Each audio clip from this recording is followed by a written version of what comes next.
Flavored tobacco has been an important issue California public health advocates have been addressing for a number of years.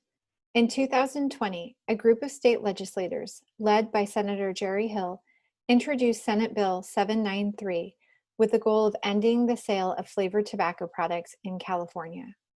This is the story of the progress of the bill and the work local advocates can continue to lead throughout California to end the sale of flavored tobacco.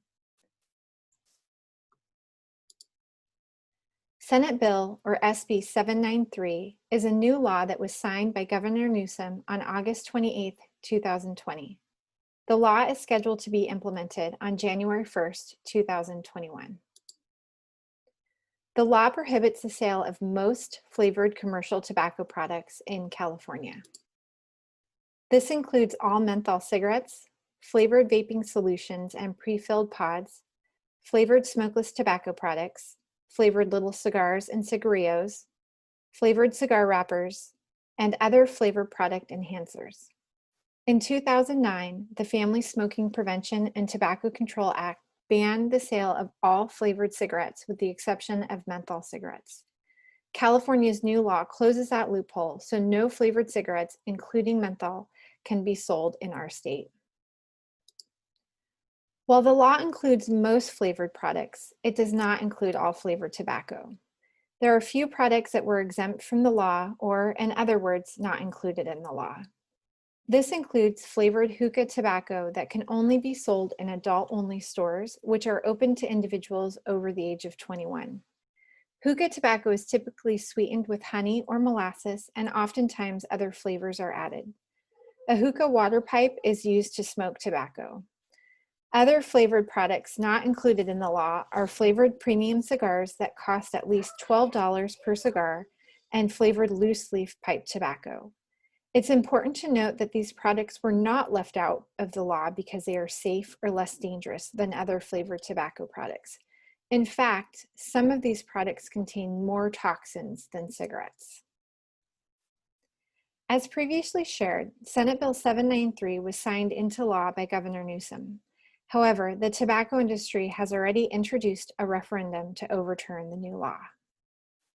A referendum is a ballot initiative that may be put on a future ballot. The referendum the tobacco industry introduced would overturn the new law banning the sale of most flavored tobacco products in California. In order for the referendum to be added to the 2022 ballot as a proposition, the tobacco industry needs to collect 623,212 signatures from registered California voters. This number is 5% of the individuals who voted in the 2018 governor's election. Tobacco companies have until November 30th to collect all of the signatures. If they are successful in doing so, the implementation of the law will be paused until the 2022 election, at which time voters will decide to uphold or overturn the law. The Campaign for Tobacco-Free Kids is estimating that a 2-year delay in implementing SB 793 will result in $1.1 billion in revenue for tobacco companies, and 37,000 additional California youth will become addicted to tobacco and nicotine. So while the tobacco industry is working to stop the implementation of SB 793, public health advocates can work to disrupt their activities and promote the health of all California communities.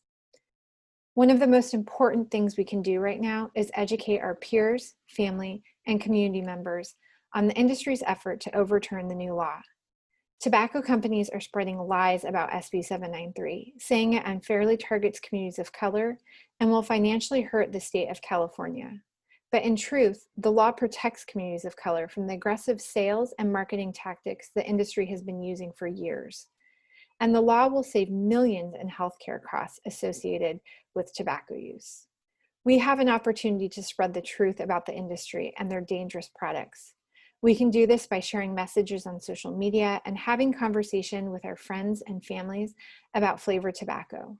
People may know tobacco is bad for their health, but they may not know the specifics about how the tobacco industry targets youth and diverse communities in our state. We have an opportunity to provide them with this specific information.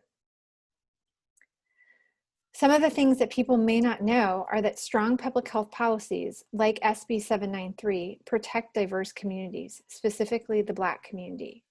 The majority of African American and Black youth and adults who smoke cigarettes smoke mentholated cigarettes. And this isn't by chance. Historically, tobacco companies have and continue to aggressively market and sell menthol cigarettes in the Black community. Menthol cigarettes are a big reason why African American communities experience the greatest burden of tobacco-related death and disease of any racial or ethnic group in the United States. Also, did you know that in the last 2 years, youth vaping has dramatically increased? And of those youth who vape, 97% use flavors. That's a pretty shocking number. Another important fact we need to share with our communities is SB 793 does not criminalize anyone for using or buying flavored tobacco. Enforcement of this law focuses on retailers who sell tobacco, not tobacco users. Our goal in public health is to prevent addiction and support tobacco users in quitting, not criminalize those addicted to tobacco. Something else we need to do is keep advocating at the local level. As of late September 2020, there are close to 100 cities in counties in California with strong flavored tobacco bans. And many of these laws are comprehensive, meaning they all include flavored tobacco products such as mentholated cigarettes, flavored vaping products, hookah tobacco, and flavored cigars, regardless of size. It's important to continue educating local decision makers about the dangers of all of these products and engaging our communities to create positive local change. Finally, we can support our friends and family in quitting tobacco. Quitting tobacco is one of the best things a tobacco user can do for their health, regardless of age. Did you know that most tobacco users want to quit? But quitting tobacco and nicotine is extremely hard. Most tobacco users try multiple times to quit before they are successful. But what's important is that they keep trying. And before someone attempts to quit, they need to be ready. We can help motivate quit attempts by sharing messages about the benefits of quitting and talking to tobacco users about why they may want to quit. And when they're ready, we can support their quit attempts. There are a lot of different ways of doing this, including sharing tobacco treatment resources, sharing quit tip messages like the one shown on this picture, and providing constant words of encouragement to the individual. And there are a lot of great resources to help someone quit using tobacco. The California Smokers Helpline has phone and web-based services, as well as a texting program. Tobacco users can get support by visiting nobutts.org or novapes.org. And our team at the California Youth Advocacy Network has also put together a list of youth and young adult friendly resources available at cyanonline.org/quit-tobacco.